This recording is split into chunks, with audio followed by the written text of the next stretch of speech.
Este episódio da série Ideias Brasileiras é dedicado a Ítala Maria Lofredo d'Ottaviano. Ítala é graduada em Matemática e Música, mestre e doutora em Matemática pela Unicamp e realizou estágios de pós-doutorado nas universidades de Berkeley, Stanford e Oxford. Atualmente, ela é professora titular de Lógica e Fundamentos da Matemática no Departamento de Filosofia da Unicamp. Como professora, orientou dezenas de trabalhos de mestrado e doutorado na área de lógica e áreas correlatas, contribuindo significativamente para a formação de diversos pesquisadores no Brasil e no exterior. Ítala é bolsista de produtividade 1A pelo CNPq e possui uma produtiva carreira, o que é atestado pela centena de trabalhos acadêmicos publicados nas áreas de lógica matemática, lógicas não clássicas, história da lógica, filosofia da lógica, auto-organização, dentre outros assuntos. O tema deste vídeo são os sistemas lógicos introduzidos e estudados por d'Ottaviano em sua tese de doutorado. Os sistemas lógicos trivalorados e paraconsistentes, J3. O J é em razão do nome Jakovsky e o 3 porque o sistema formal é trivalente. O sistema lógico J3 será apresentado em dois níveis, o proposicional e o de primeira ordem. Com o nível proposicional, Ítala fornece uma resposta original a um problema formulado há mais de meio século pelo lógico polonês Jakovsky. No nível de primeira ordem, Ítala desenvolve uma teoria de modelos para os sistemas formais paraconsistentes trivalorados que, em grande medida, compartilha de propriedades similares às propriedades de sistemas formais clássicos. Mas, antes de apresentar e discutir o sistema formal elaborado pela professora Ítala, vamos elucidar significados da expressão sistema lógico trivalorado e paraconsistente, especialmente em relação ao sistema clássico. Aquilo que chamamos de lógica clássica tem fundamento em três princípios antigos e formulados pelo filósofo grego Aristóteles. Esses princípios são os seguintes. O primeiro deles é o princípio da identidade, que diz que qualquer que seja o objeto, ele é igual a si mesmo. O segundo princípio é o que chamamos de terceiro excluído, e ele diz que qualquer que seja a sentença, ela tem que ter valores verdadeiro ou falso, ou podemos dizer, a sentença vale ou a negação dessa sentença vale. Isso exclui a possibilidade de um terceiro valor de verdade, ou pelo menos aparentemente exclui a possibilidade de um terceiro valor de verdade. E o terceiro princípio, é aquilo que chamamos de o princípio da não contradição, que diz que uma sentença ela não pode ser ao mesmo tempo verdadeira e falsa, ou, como colocamos aqui, não vale que a afirmação da sentença vale e a negação dela vale também. Esses princípios permaneceram relativamente estáveis por pelo menos 2 milênios, e apenas no século XX eles foram sistematicamente questionados por pesquisadores em lógica. O sistema J3 não ataca diretamente esses princípios, mas sim as consequências tradicionalmente associadas a eles, como nós veremos. Modernamente, os sistemas lógicos são identificados a partir da sua formalização em três componentes: a linguagem, o cálculo dedutivo e a interpretação. A linguagem é aquilo que forma os componentes básicos para gerarmos as fórmulas de sentenças a serem avaliadas. São os conectivos lógicos, os quantificadores e as variáveis. Em seguida, nós temos o cálculo dedutivo, que relaciona as fórmulas a partir de regras, criando a ideia de sistemas de prova, ou seja, nós temos demonstrações que seguem regras e geram os teoremas. E por fim, nós temos a interpretação, que é a componente semântica da lógica. Ela é composta das tabelas de verdade, das interpretações em estruturas e assim por diante. Nós veremos aqui a interpretação, os componentes formais do J3, mas é importante que você acompanhe aqui em cima no card o curso de lógica clássica oferecido aqui no canal. As teorias formais clássicas têm um problema que preocupou muitos filósofos no século XX e ainda hoje. E é o seguinte: se o princípio da não contradição é violado, ou seja, nós provamos algo como φ e não φ, então essa teoria vai ser capaz de demonstrar qualquer sentença mesmo. Isso significa que se encontramos uma contradição na aritmética, então seríamos capazes de demonstrar que 1 mais 1 é igual a 2, 1 mais 1 é igual a 3, 1 mais 1 é igual a 1, qualquer que fosse a sentença. Então, para entendermos a proposta de Dottaviano, vamos fazer algumas definições para deixarmos claros os termos que vamos usar aqui. Esses termos são os seguintes. Dizemos que uma sentença é uma contradição quando ela afirma um fato e ela nega esse mesmo fato, ou seja, nós temos algo como φ e não φ. Além disso, nós dizemos que uma teoria ela é inconsistente quando essa teoria é capaz de demonstrar uma contradição, ou seja, uma teoria T demonstra que φ e não φ. E por fim, nós temos a definição do que é uma teoria ser trivial. Uma teoria trivial é aquela que é capaz de demonstrar qualquer sentença. Ela demonstra que 1 mais 1 é igual a 2, 2 mais 2 é igual a 5. Qualquer que seja a sentença, ela demonstra. E nesse caso, a pergunta importante é saber quando que uma teoria inconsistente é trivial e vice-versa. Note que se uma teoria é trivial, ela certamente vai ser inconsistente. Afinal, ela prova qualquer coisa e, portanto, ela vai demonstrar também todas as contradições. A questão importante é saber quando que podemos inferir, a partir de uma inconsistência, que a teoria é trivial. E observe, como acabamos de falar, que nas teorias clássicas, no momento em que encontramos uma inconsistência, ou seja, no momento que demonstramos uma contradição, podemos dizer que essa teoria é classicamente trivial. Porém, no sistema J3, isso não é verdade. E vamos ver agora como que Dottaviano propõe esse sistema. Antes, vejamos uma citação da professora Ítala. Iacovsky propôs o problema da construção de um cálculo proposicional com as seguintes características. 1. O sistema contraditório inconsistente baseado em tal cálculo não deveria ser necessariamente trivial. O cálculo deveria ser suficientemente rico para poder tornar possível grande parte dos raciocínios usuais, possibilitando inferências práticas. O cálculo deveria ter uma interpretação intuitiva. Como vimos na citação, Ítala queria dar uma resposta ao problema proposto por Iacovsky, e ela vai adotar a seguinte estratégia.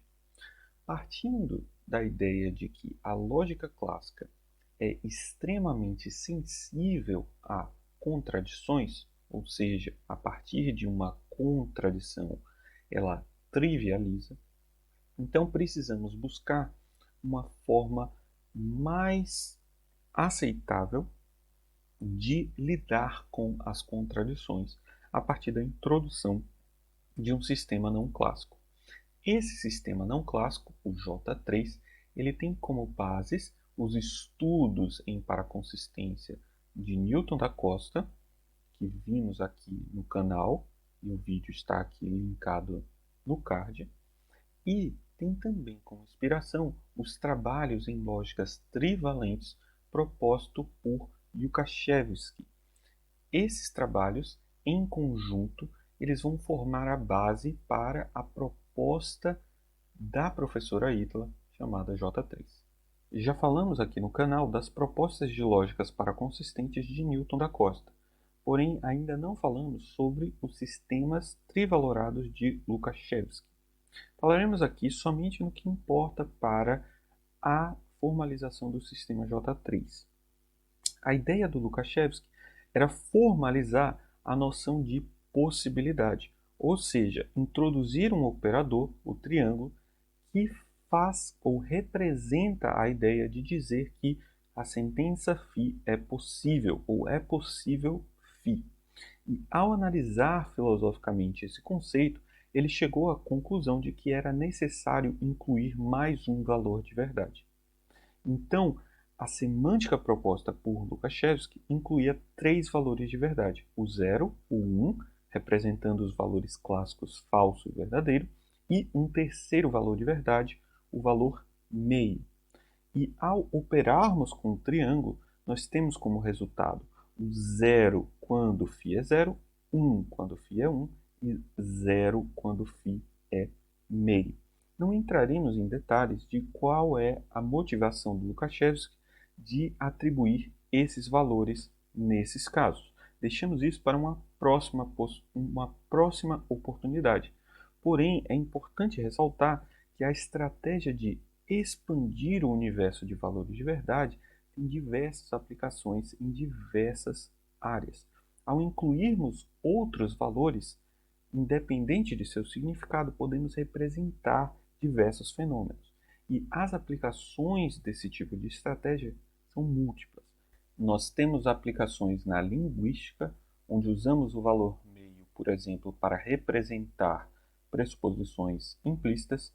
Nós temos aplicações na lógica, onde usamos valores de verdade a mais para podermos formalizar algumas lógicas, como intuicionista. Nós temos aplicações na filosofia, onde usamos múltiplos valores, às vezes, para darmos respostas a alguns paradoxos. E nós temos aplicações na engenharia, como, por exemplo, com o uso de sistemas fuzzy. Usaremos, portanto, o valor meio, a partir de agora, apenas como um ferramental técnico para representar essa lógica. Não entraremos em detalhes sobre o que ele de fato representa, como no caso do 0 e o do 1. A partir dessa contextualização, podemos introduzir o sistema J3 proposicional. Se trata de um sistema paraconsistente e, portanto, permite contradições sem gerar trivialização, e é um sistema trivalente como o do Lukashevsky.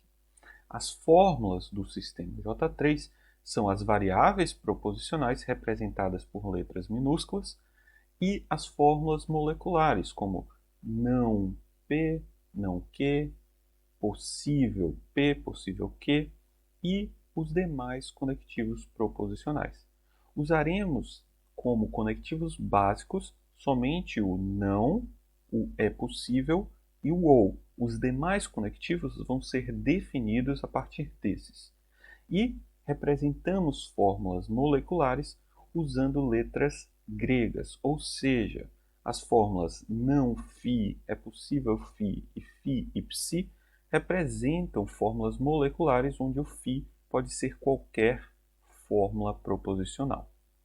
Além disso, nós temos os 3 valores de verdades como no sistema de Lukashevsky, os valores 0, meio e 1. No caso, existe uma diferença importante entre esses dois sistemas.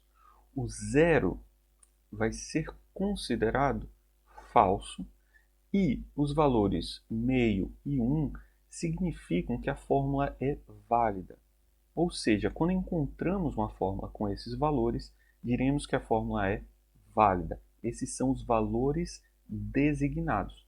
No sistema do Lukashevsky, somente o valor 1 é designado. Então, dizemos no sistema de Lukashevsky que uma fórmula φ com valor 1 é válida.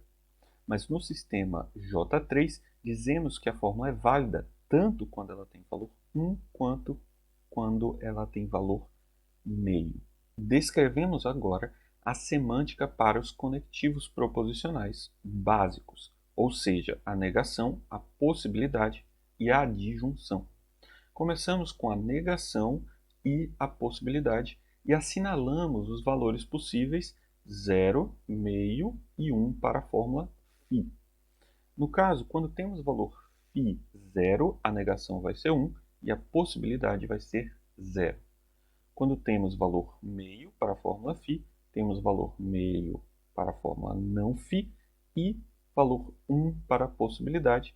E quando temos valor 1 para a fórmula φ, temos valor 0 para a negação e temos valor 1 para a possibilidade. Agora, fazemos a descrição do conectivo de disjunção. E nesse caso, temos que assinalar para duas fórmulas quaisquer todas as possibilidades de combinação de valor de verdade. E nesse caso, vamos ter 9 linhas na nossa tabela. Escrevemos 3 vezes o 0, 3 vezes o meio, 3 vezes o 1 e depois alternamos os valores para a fórmula ψ, contemplando todas as possibilidades. A estratégia para o valor da disjunção é simplesmente pegar o maior dos valores dentre os dois possíveis. Ou seja, quando temos 0, tomamos o maior, que é o próprio 0. Quando temos meio e 0 vai ser meio. Quando temos 1 e 0 vai ser 1. E assim por diante. Tomamos sempre o maior valor possível. E com isso nós temos que somente no caso que os dois valores serem 0, o resultado da disjunção vai ser 0. Em todos os outros casos, vamos ter os valores designados, os valores que dizem que a fórmula é válida.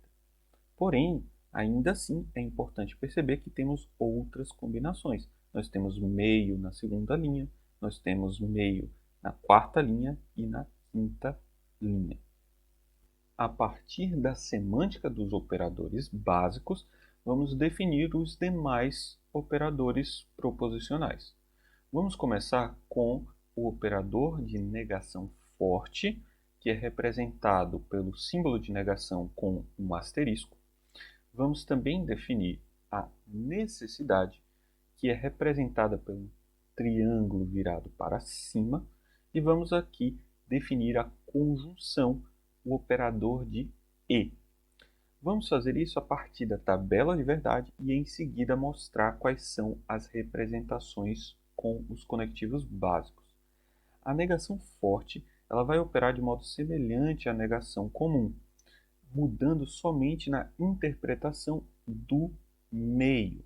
No caso, o 0 vai para o 1, como na negação comum, o 1 vai para o 0, e o meio, ao invés de ir para o próprio meio, vai para 0.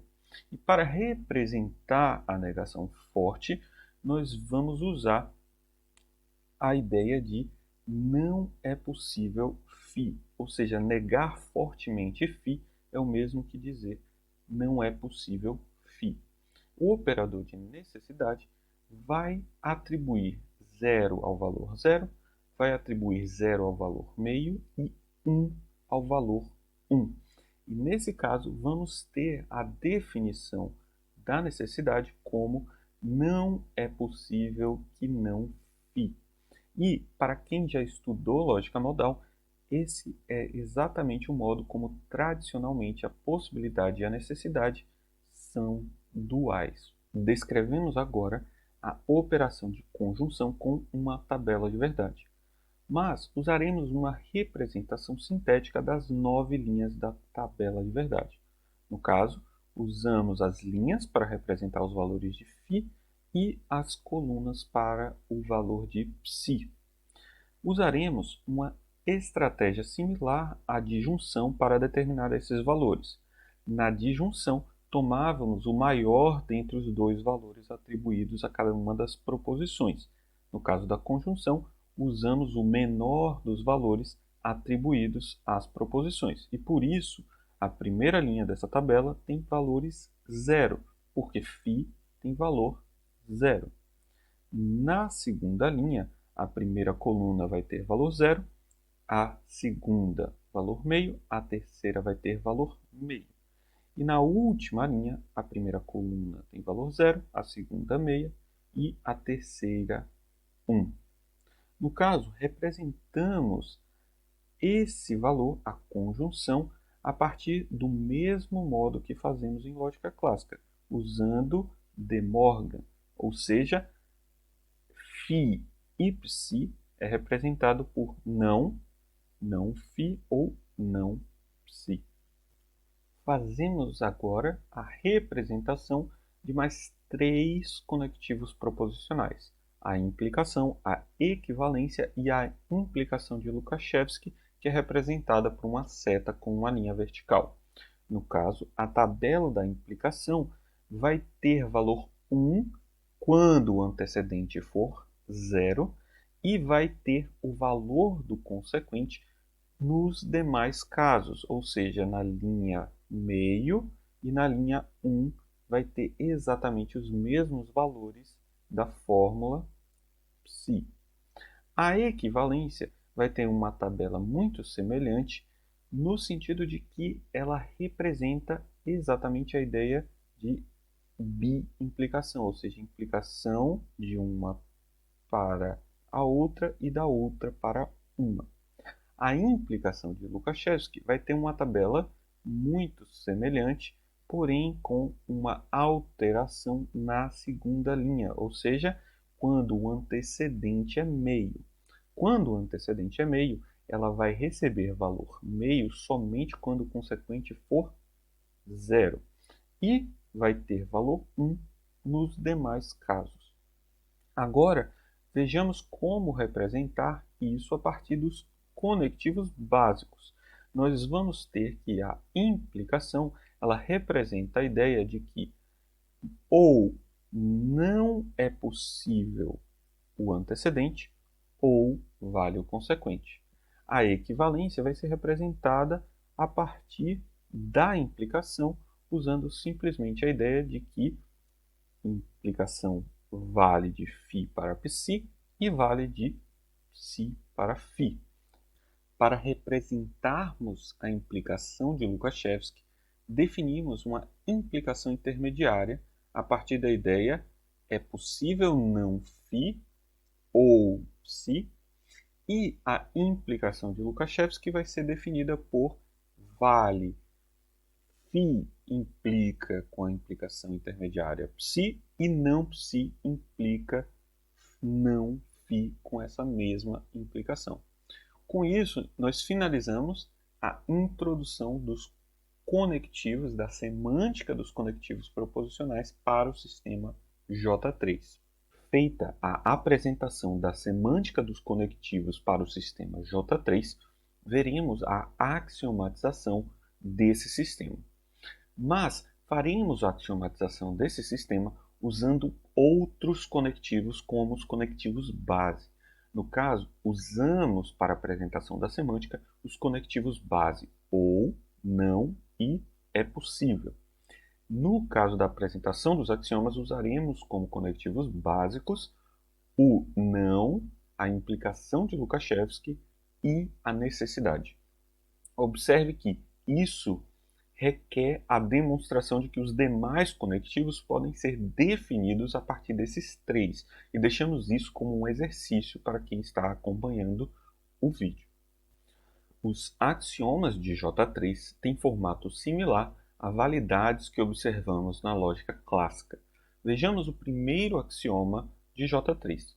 Ele diz que é necessário que φ implica psi implica φ. Em lógica clássica, teríamos φ implica psi implica φ. Ou seja, existe uma relação de similaridade entre a implicação de Lukashevsky no sistema J3 e a implicação clássica. A diferença aqui é o operador de necessidade na frente desse axioma.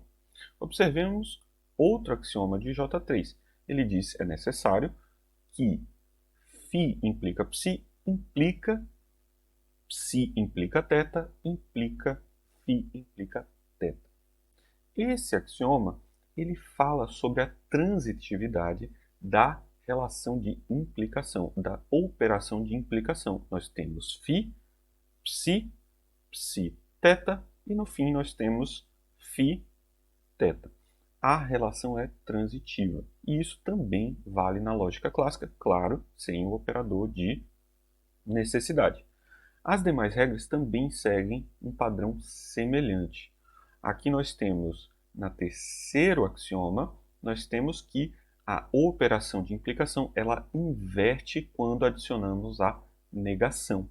Nós temos também na regra 4 que quando temos a implicação de uma fórmula negada e temos a fórmula, podemos concluir essa fórmula. Isso é uma espécie de prova por contradição, mas bem restrita. Nós temos no axioma 5 a distributiva ou uma distributiva condicionada da operação de necessidade. E isso é comum nos sistemas modais. E esse sistema é um sistema modal, embora com umas diferenças importantes. Vejamos agora as regras de derivação do sistema J3. Nós temos, em primeiro lugar, a regra de modus ponens condicionada à necessidade. E nós temos também a regra de que, se temos a possibilidade de uma fórmula φ, podemos concluir a fórmula φ. Com isso, finalizamos a introdução de um sistema axiomático para J3.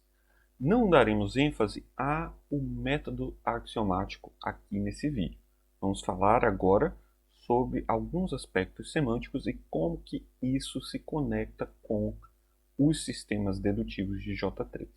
Dizemos que uma fórmula é válida quando, independente da atribuição de valor para os seus componentes básicos, o resultado é um valor designado, ou seja, no sistema J3, meio ou 1.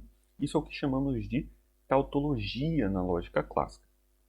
Vejamos o que acontece nesse caso para uma fórmula que diz negação forte de φ implica negação comum de φ. E aqui se trata da implicação comum, não a implicação de Lukashevsky.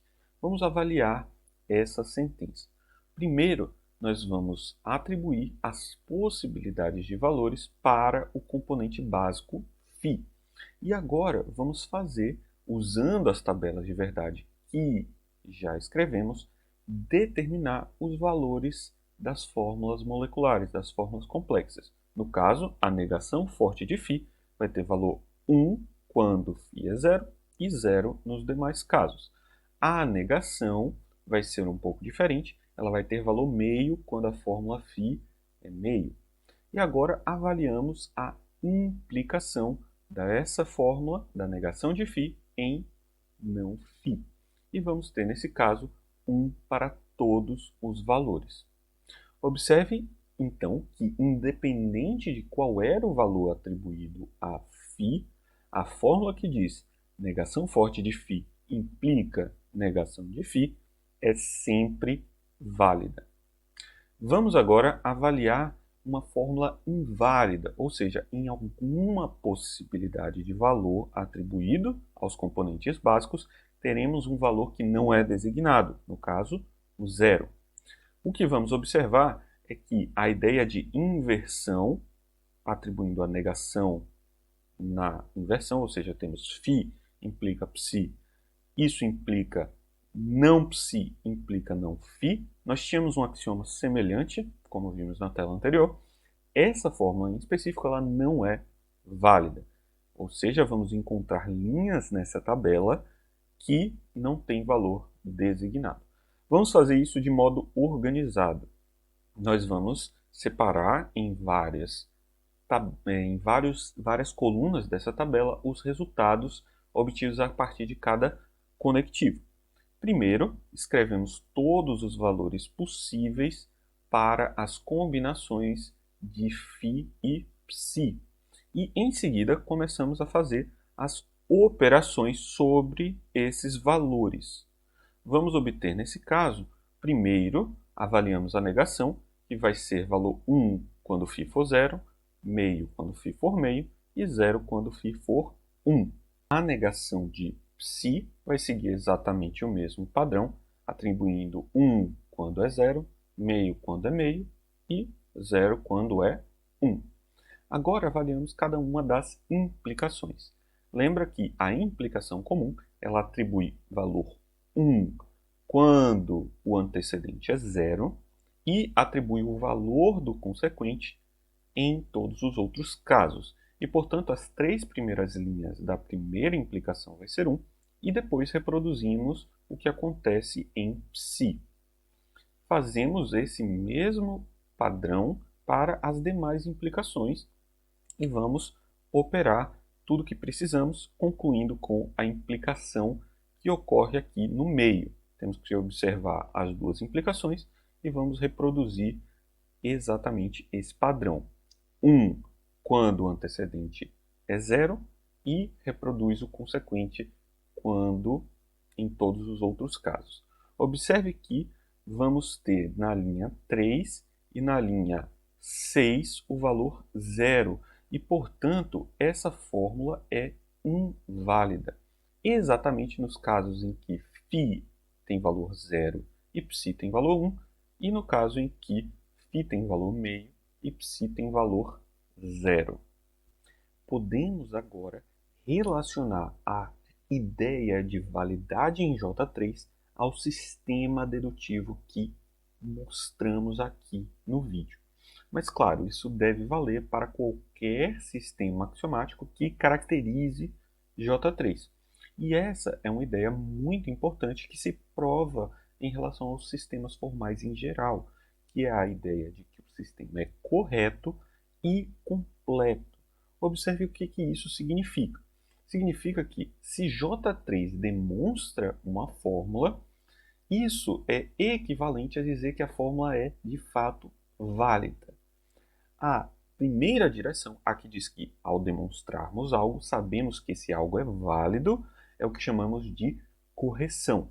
E a volta, que é um pouco mais complicada de demonstrar, é o que chamamos de completude. Tudo que é válido, de fato, pode ser demonstrado pelo sistema axiomático que mostramos aqui. A partir dessas noções, várias outras demonstrações ficam mais fáceis. Podemos demonstrar coisas a respeito do sistema formal, ou seja, da noção de demonstração, do cálculo dedutivo. Podemos mostrar isso a partir de análises semânticas, ou seja, podemos mostrar algo como a relação que diz que se J3 prova uma fórmula φ e J3 prova que φ implica ψ, podemos concluir que J3 prova ψ. Isso pode ser de fato demonstrado a partir diretamente do sistema formal, mas fica mais simples demonstrar isso sabendo que a validade é equivalente ao fato de que é demonstrado por J3. Então, apenas fazendo as tabelas de verdades para esses casos, podemos extrair essa teorema. Vejamos agora uma ideia importante da lógica clássica que Itala percebeu que o sistema J3 falha. Essa ideia é o que chamamos de teorema da equivalência. Vejamos o que o teorema da equivalência significa. Ao tomarmos uma fórmula qualquer φ, e se dizemos que essa fórmula φ ela é composta de alguns componentes, digamos, componentes como é possível θ ou sigma implica θ, nesse caso, ao observarmos os componentes dessa fórmula, podemos encontrar fórmulas do sistema J3 que são equivalentes a essas componentes. E digamos que o sistema J3 prova que a fórmula ψ1 é equivalente a alguma outra fórmula ψ1'. E de forma semelhante, temos que J3 demonstra essas equivalências entre ψ1, 2, 3 até n e ψn'. Digamos que essas fórmulas são equivalentes do modo que é visto por J3. O teorema da equivalência ele nos diz que, ao substituirmos esses componentes pelos seus equivalentes, vamos obter uma fórmula equivalente. Mas isso não vale em geral em J3. ao substituirmos fórmulas que demonstramos equivalente, não vamos sempre obter uma fórmula equivalente. Isso não vale em J3. Por isso, Ítala vai procurar uma noção de equivalência mais forte que garanta a substituição, preservar a equivalência. Observemos um exemplo onde o sistema J3 falha a substituição de equivalente. Isso vai deixar mais claro o que se quer dizer com a equivalência forte que vamos definir em seguida. Nós temos no sistema J3 que uma fórmula φ negada é de fato equivalente à negação dela mesma.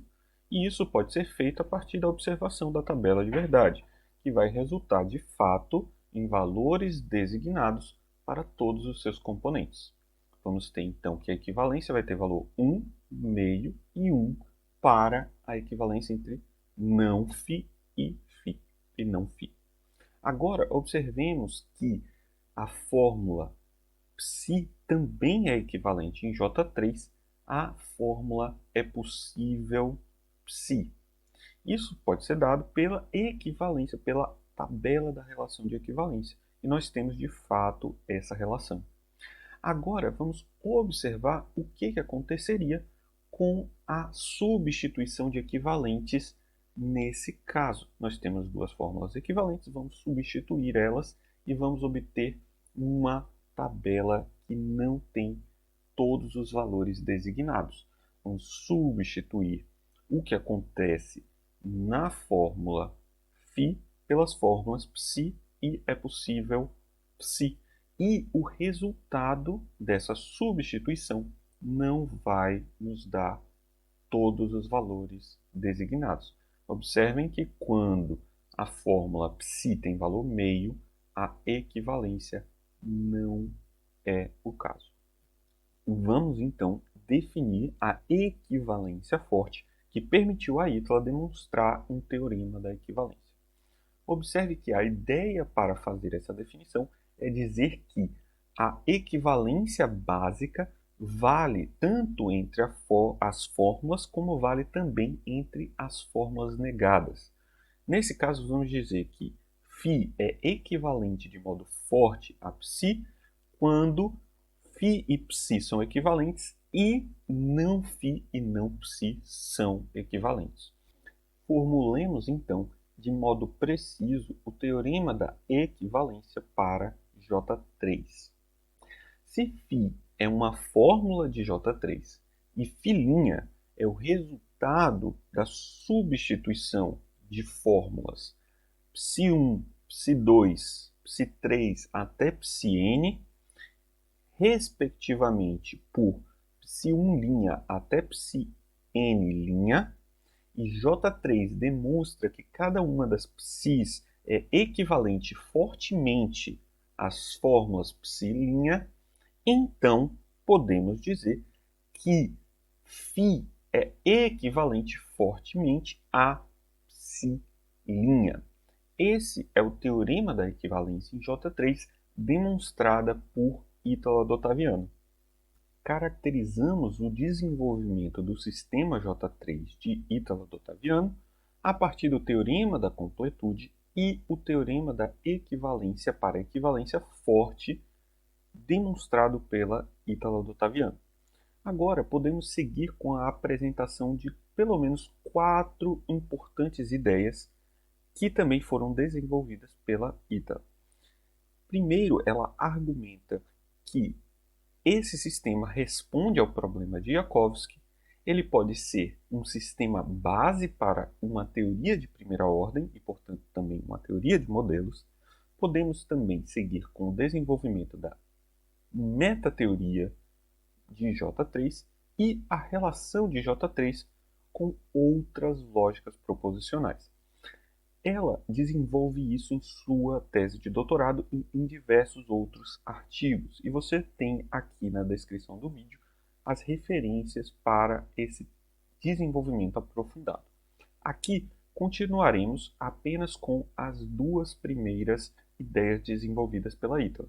Primeiro, de que o sistema J3 responde de fato ao problema proposto por Jakovsky.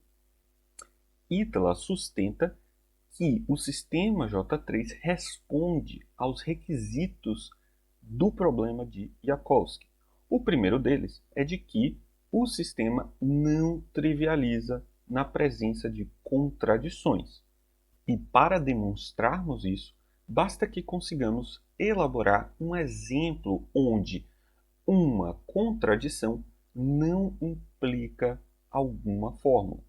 Basta, nesse caso, tomarmos uma fórmula alfa que tenha valor meio e uma outra fórmula psi que tenha valor zero.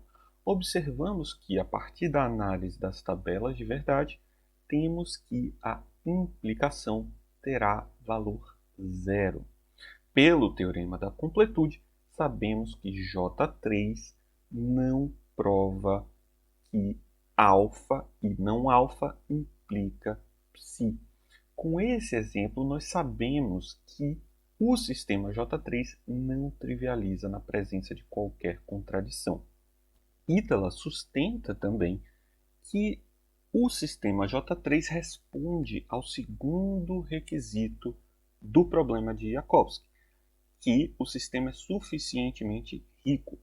E ela argumenta isso na seguinte linha.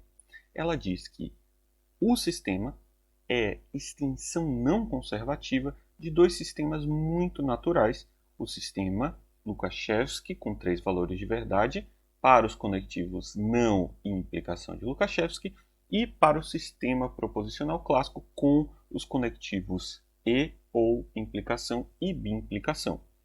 Porém, e mais importante, o sistema clássico ele pode ser recuperado, ou seja, uma extensão conservativa de J3 quando consideramos a negação forte.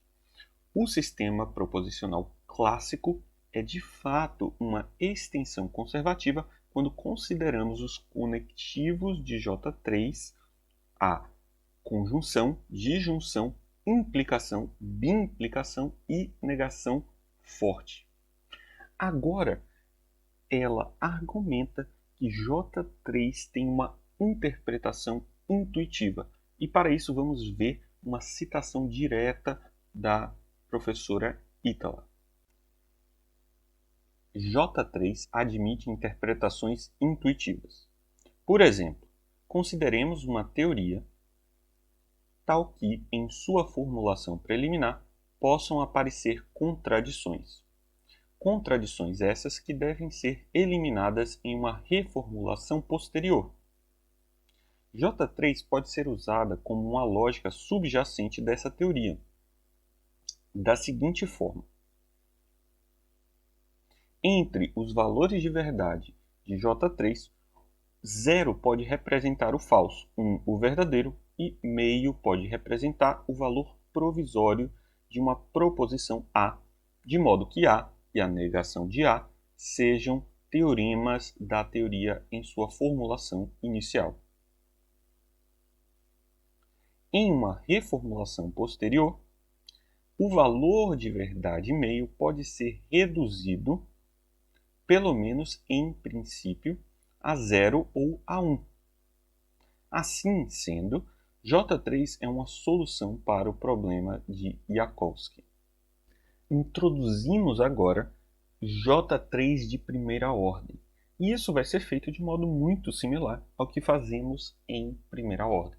Vamos atentar ao que muda em relação a como é feito para a lógica de primeira ordem clássica. A linguagem vai seguir o mesmo padrão. Nós introduzimos as variáveis, que são feitas com as letras x, y, z e essas letras com índices, os conectivos proposicionais, os mesmos que em J3, os quantificadores existencial e universal, a igualdade. Esses são os componentes lógicos de uma linguagem de primeira ordem J3. Além disso, nós podemos ter símbolos específicos da linguagem, os símbolos não lógicos, que são os predicados, representados por letras maiúsculas, funções representadas por letras minúsculas e constantes também representadas por letras minúsculas. Esses são os símbolos não lógicos. Nós temos os predicados e as funções constantes. Agora, de posse disso, podemos definir o que é uma estrutura em uma linguagem L.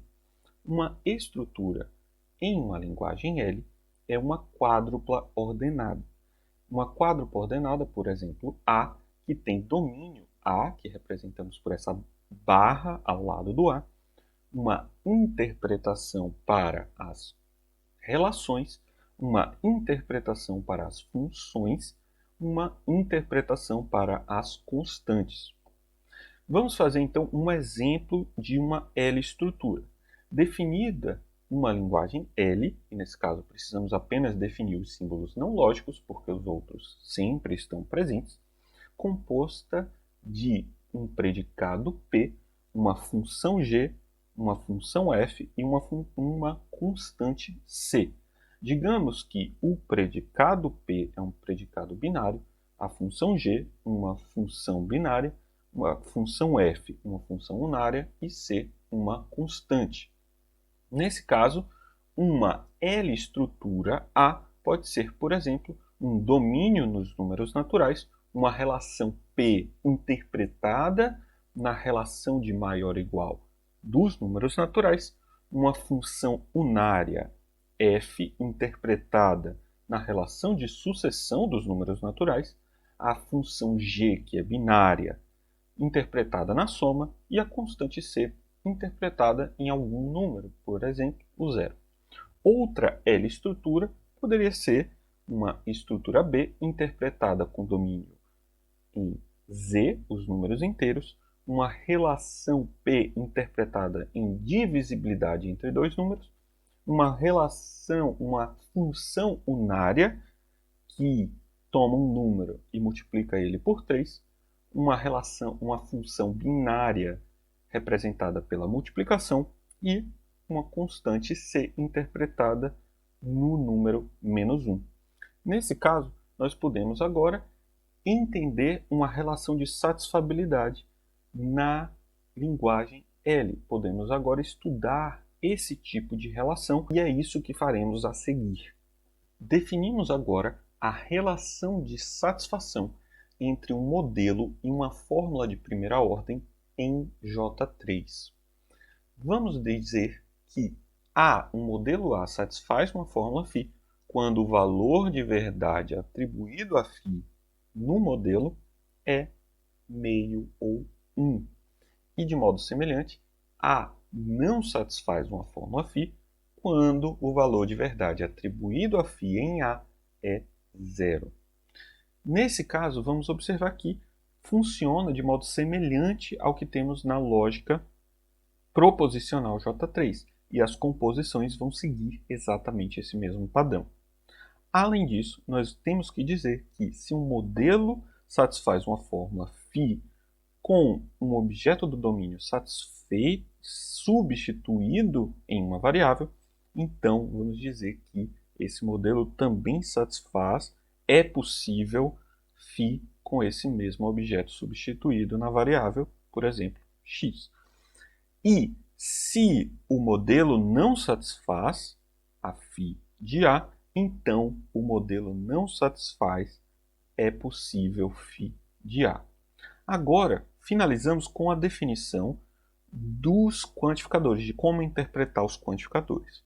Se temos uma fórmula existencial, vamos dizer que a atribuição de verdade a essa fórmula é dada pelo maior valor possível de todos os modos que podemos substituir a variável x por um objeto do domínio, ou seja, o maior valor das fórmulas φ de um objeto A.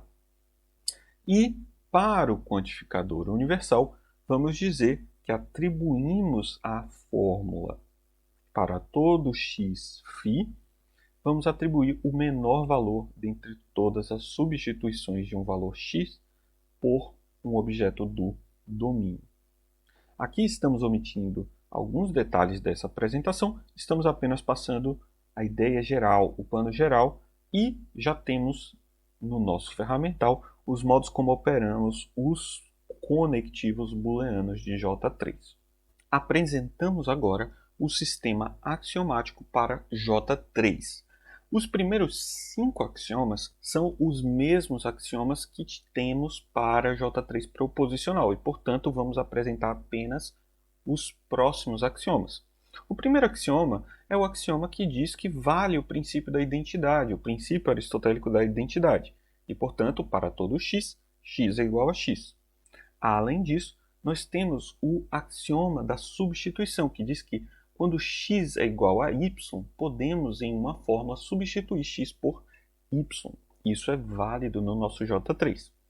Além disso, se uma fórmula φ vale para um termo qualquer, dado por uma função composta com constantes e etc., então podemos dizer que vale a fórmula existencial. Podemos quantificar existencialmente essa fórmula. Esses são princípios que valem na lógica clássica também. Além disso, nós temos alguns axiomas para dizer que a quantificação universal e existencial são de fato equivalentes. E para fazer a equivalência entre existencial e universal, nós precisamos adicionar alguns axiomas, justamente porque J3 requer um pouco mais para que algo seja realmente equivalente, uma equivalência forte. Primeiro, o existencial deveria ser equivalente à negação do universal com a negação, como acontece na lógica clássica. Na lógica clássica, precisaríamos somente do axioma 10 para que fosse equivalente. Mas para que essa equivalência funcione de modo substitucional, precisamos que também valha que a quantificação universal é a negação do existencial negado, mas além disso, precisamos introduzir também a ideia de que apenas com uma negação temos a equivalência, ou seja, não existe, é o mesmo que para todo não, e o contrário, precisamos introduzir também que não para todo é equivalente a existe não.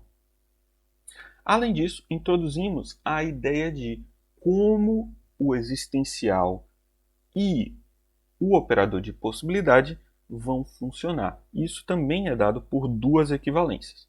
Primeiro, de que podemos passar para dentro o operador é possível, no caso, é possível, existe, φ, é equivalente existe, é possível, φ, e de modo semelhante para a quantificação universal.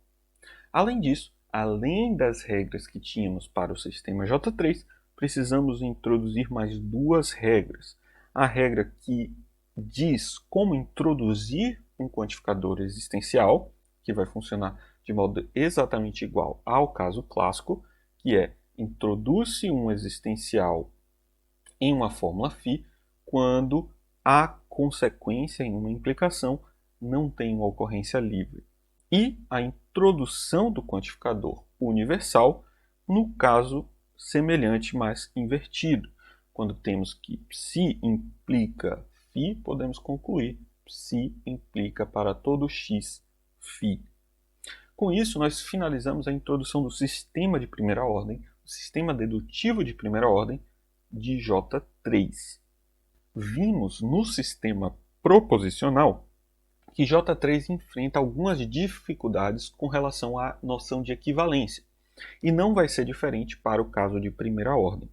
O teorema da equivalência ele vai valer no caso da equivalência forte, mas não vai valer no caso da equivalência direta, ao menos para o caso das fórmulas prenexas. As fórmulas prenexas são muito importantes para a aplicação da lógica de primeira ordem. E não vai valer a equivalência com a fórmula prenexa, a substituição da equivalência para o caso das fórmulas prenexas com a equivalência simples, mas vai valer quando temos a implicação, a bimplicação forte entre a fórmula e a sua fórmula prenexa. Além disso, Itala demonstrou uma série de metateoremas importantes para J3. Ela demonstrou o teorema da dedução, claro, com algumas particularidades próprias de um sistema J3, e além disso, o teorema das constantes, que nos garante que uma prova feita para constantes pode ser generalizada. Além disso, o teorema da correção, que diz que a semântica proposta captura tudo que foi feito como demonstração do sistema dedutivo proposto e que tudo que pode ser expresso na semântica proposta pode ser capturado por demonstrações no sistema axiomático. Além disso, essa técnica usada, que foi usada no sentido de ranking, pode ser usada para demonstrar o teorema da compacidade. E nesse sentido, alguns resultados importantes da teoria de modelos podem ser recuperados no sistema J3 de Dottaviano. A partir da observação de que as técnicas de ranking funcionam para os modelos J3, Itala segue com a demonstração de uma série de resultados tradicionais da teoria de modelos clássica para a teoria de modelos em J3. E com isso ela demonstra versões equivalentes ou semelhantes a vários teoremas tradicionais clássicos para o sistema J3. No caso, vale para os modelos J3 algo similar ao chamado teorema de Wash-Tarski, que diz que uma teoria T ela é equivalente a uma teoria aberta, ou seja, uma teoria que pode ser axiomatizada sem quantificadores, se e somente se, para todo modelo A, que é submodelo de um modelo B, se B satisfaz a teoria T, então A satisfaz a teoria T. Além disso, ela mostrou uma versão equivalente do teorema de Chang-Wash-Susko, que diz que uma teoria T é equivalente a uma teoria existencial, ou seja, uma teoria axiomatizada somente com o quantificador existencial. Isso vale se e somente se a união de toda a cadeia de modelos de T é um modelo de T. Esse é um teorema também muito importante, com muitas aplicações em teoria de modelos. Além disso, um teorema muito importante, que é o teorema da consistência conjunta de Robinson. E nesse caso, ao invés de falar de teorema da consistência, seria um teorema da não trivialidade de uma teoria. E nesse caso, vamos dizer que uma teoria T1 e T2, quando elas são unidas, elas são ditas triviais se e somente se existe uma fórmula que testemunha uma contradição forte, ou seja, uma fórmula que é demonstrada por uma das teorias e tal que a outra teoria demonstra a negação forte dessa mesma fórmula. Isso caracteriza quando que duas teorias podem ser unidas sem gerar trivialidade. Itala segue com o desenvolvimento de uma série de resultados para a teoria de modelos em J3, resultados semelhantes ao que foi desenvolvido no século XX para a teoria de modelos clássica. E isso é um argumento, uma evidência da naturalidade tanto da teoria de modelos em J3 quanto da lógica J3. Para quem quiser ver mais resultados e os detalhes dessas demonstrações, você pode consultar aqui na lista. Além disso, o seu desenvolvimento filosófico e a justificativa de cada uma dessas tomadas de decisão. Muito obrigado a quem está até aqui e até o próximo Ideias Brasileiras.